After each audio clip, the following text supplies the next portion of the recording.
You guys hear me well? Can you guys hear me? Awesome. Well, we're super excited about the opportunity to coach the team in the Texas Bowl against Kansas State. For me personally, it's a milestone moment to represent LSU and the state of Louisiana in such a remarkable contest. We're excited to return to Houston. During the hurricane, obviously we were displaced, and the city of Houston, and particularly the Houston Texans, showed us a ton of hospitality. And so we're certainly honored to go back and play in such a prestigious venue. We're really excited to go and play in front of our fans. Obviously there's a large alumni base in the city of Houston, and so we're certainly excited to go get in front of those fans for sure. This is really a proud moment for our team. We played some good football down the stretch. And I tell you what, being invited to this bowl game, really it lends to the toughness that's in our team, the kids that are in that locker room, the leadership that those guys exemplify. So we're really excited to go out there and have an opportunity to compete and really to finish this season, send our seniors out on a winning note. So with that being said, I'm happy to answer any questions as it pertains to our team in the bowl game.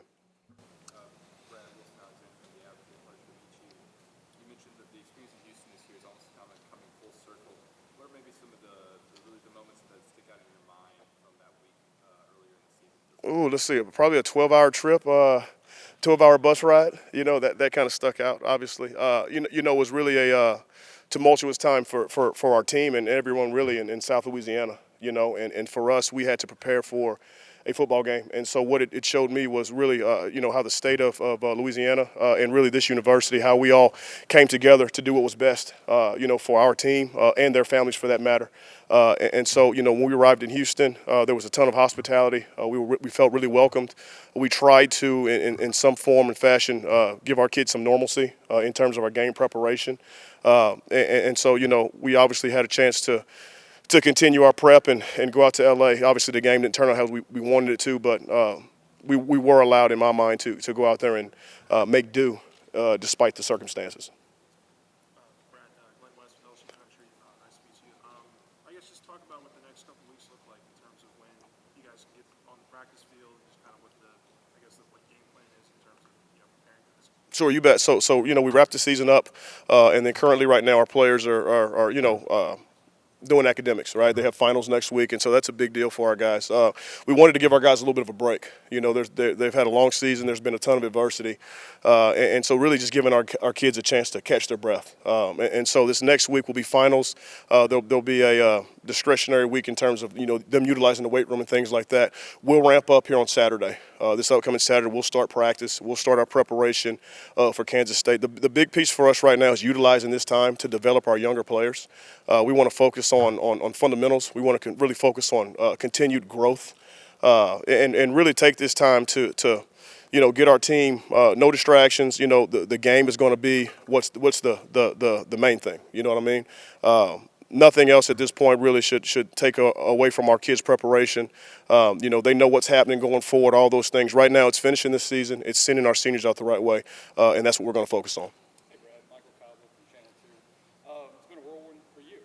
Yeah. First year, and here you are, you're leading the team in the bowl. So I guess if you can kind of take us through that process, what do you feel about yourself that's prepared you for this moment, and how excited are you to be the guy that gets the chance? Well, you know what? I've been preparing for this my whole life. I'm from North Baton Rouge. I grew up on Winburn Avenue.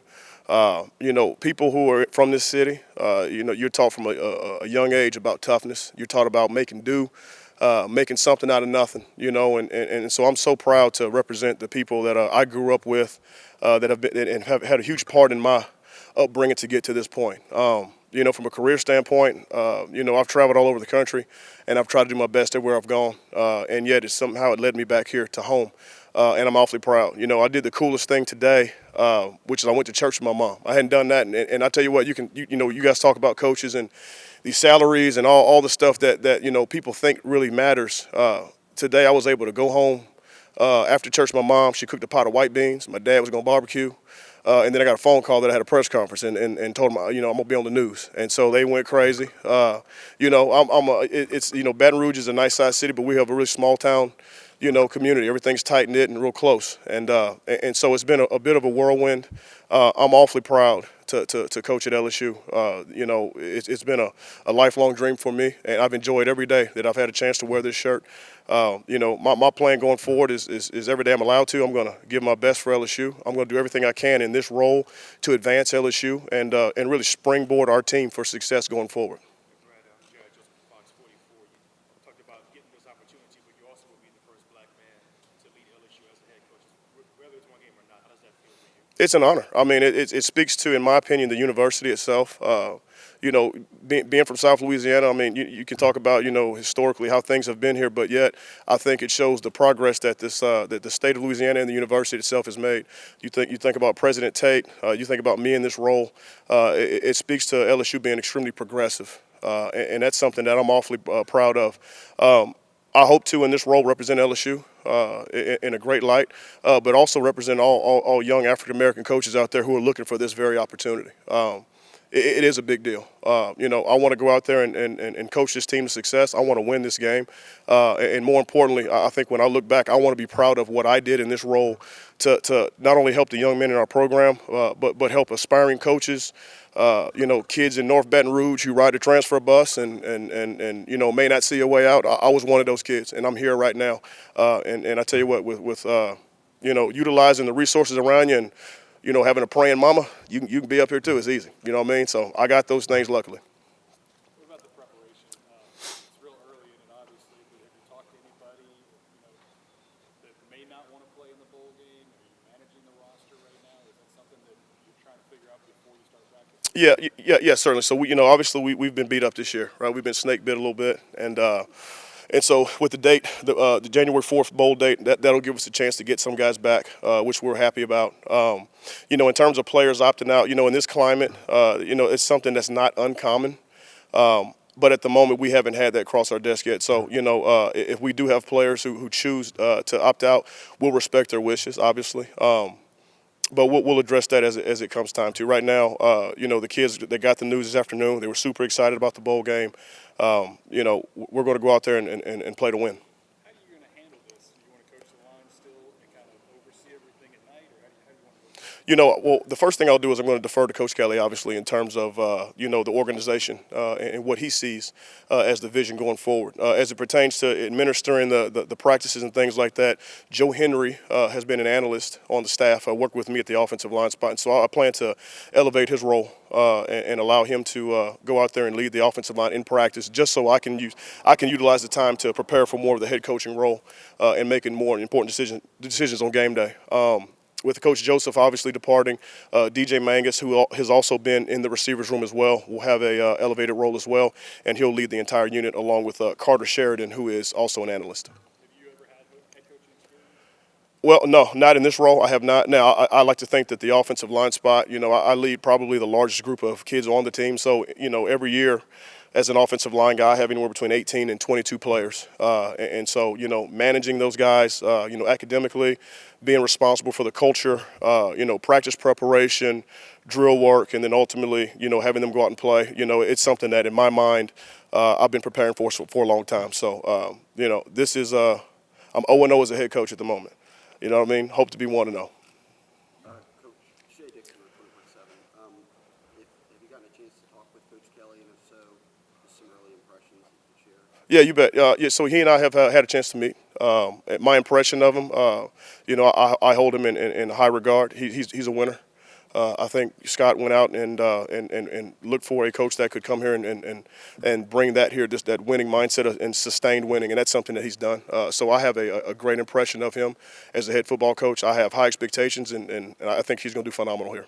As interim, what role does, or kind of in your mind, where is signing day being in 10 days? Where does that kind of fit into? Obviously, there's a lot in motion, but Sure. just signing the guys you got committed at least. Recruiting is a priority. It always has been and always will be at LSU, and so that part has not changed. And so we're focusing on signing a really good class. We've got some guys targeted that I think will be immediate impact players for LSU, and so that hasn't wavered in any of the transition. You're still doing the power hour kind of stuff? No, not at the moment. No, not at the moment. We've some things will change naturally in the transition, but I tell you what, going forward, the plan that we have to sign the kids we want, I think we're going to be very proud of the guys we bring into the program. The individual coaches are staying on their guys. That's correct. Yes, sir. Yep, that's right. Yes, sir. Just to clarify, obviously we're talking to you now, but you'll be the interim coach of the bowl game. There's some discussion that Coach Kelly would be involved. You'll be, as far as you know, this. Yeah, as of 5:36 today, I'm the interim head coach. Yes, sir. You got him. I am he. And you'll be the interim coach. Yes, sir. Let's something happens, that I'm uncertain of. But yeah, going forward, I will be the interim head coach. Yes, sir. Coach, Josh Sibley with Louisiana Gridiron Football. Speaking of Coach Kelly, will you be utilizing him for the bowl game as far as a mentor role or more as an analyst role? Well, both obviously. I'd be foolish not to utilize his expertise.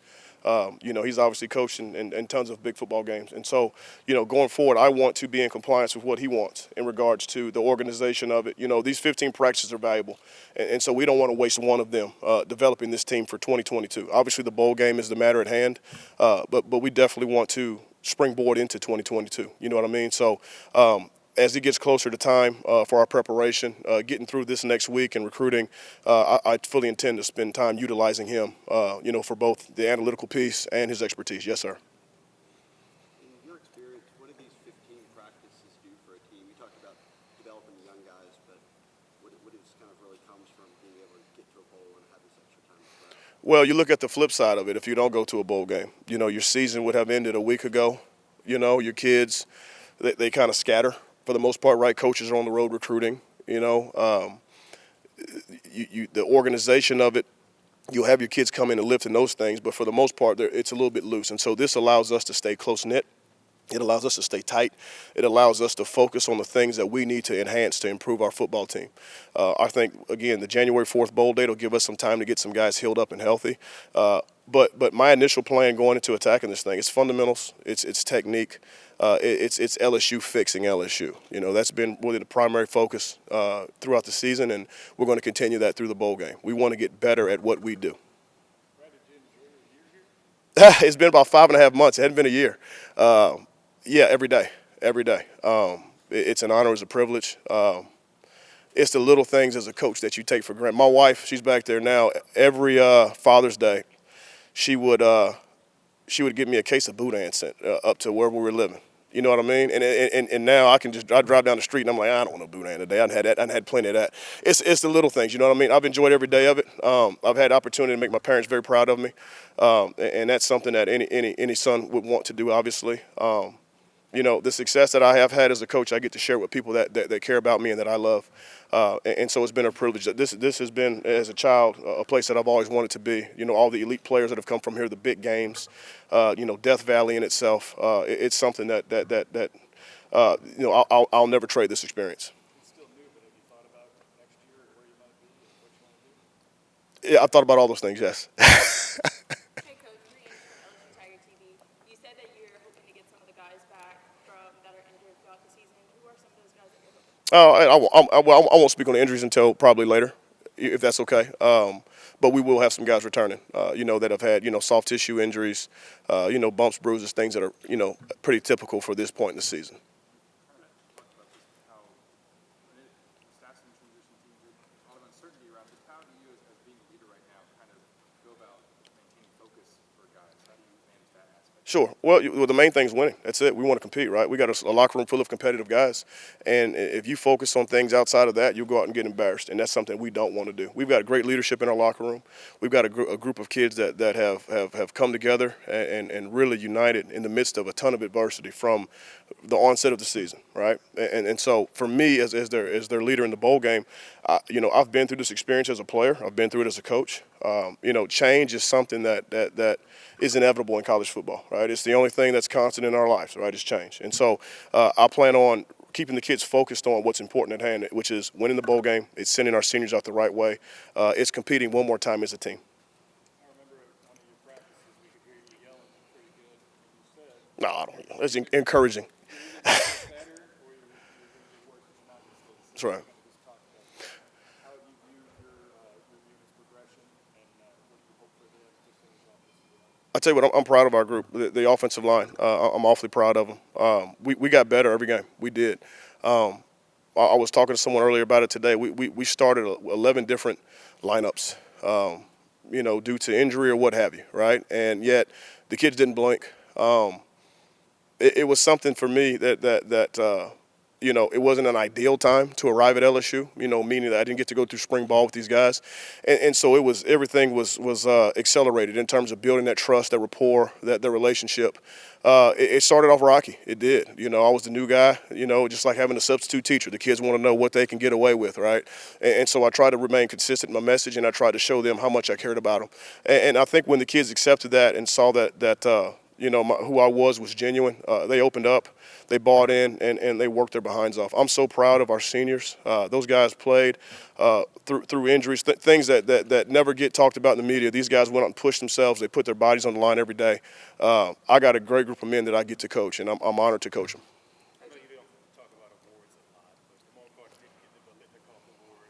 You see him in practice, you don't directly coach him, but what do you just think about his season and, you know, even though he didn't get it, how he's done? He's best linebacker in college football, hands down. He is not only his production on the field, but for what he means to this team, his leadership. You know, him being just really a voice of calm and sustainability for our guys when things were going haywire. I tell you what, just the state of Louisiana owes that kid a huge gratitude. He's been fantastic. I'm honored to have been a part of his process. He gave me fits in practice trying to block him, you know. But he's going to go on and have a bright future in whatever he decides to do, whether it's returning to LSU or moving forward in his career. The kid's going to be a star. As you said, you only been here 5.5 months, but could you speak to what Tommy Moffitt's meant to the program and maybe even yourself in the short time you've seen? 3 national championships, you know. He's had a proud career. You know, I know that the days he was here, he invested, you know, a ton of time and effort and energy getting our team ready to play. You know, change is a part of the you know, it's part of the deal in college football. You know what I mean? And Coach Moffitt gets that as well. But he left it all here. He's got nothing to ever be ashamed of. He gave it all. He had a ton of success. He coached a lot of great players, and you know, I tell you what, he's been phenomenal. Coach has time for one more. You talked about Coach Henry and some other guys that you're promoting up to bigger roles. Are you working under the expectation at least that you'll have all these other position coaches available for you through the bowl game? We'll deal with that when we get to it. You know what I mean? Right now, the guys are here, so we're going to proceed. You know, as the interim head coach, I will have a contingency plan for anything that comes up. We're going to coach this team. We're going to put a good product on the field. We're going to plan to win. Thank you, Coach. You bet.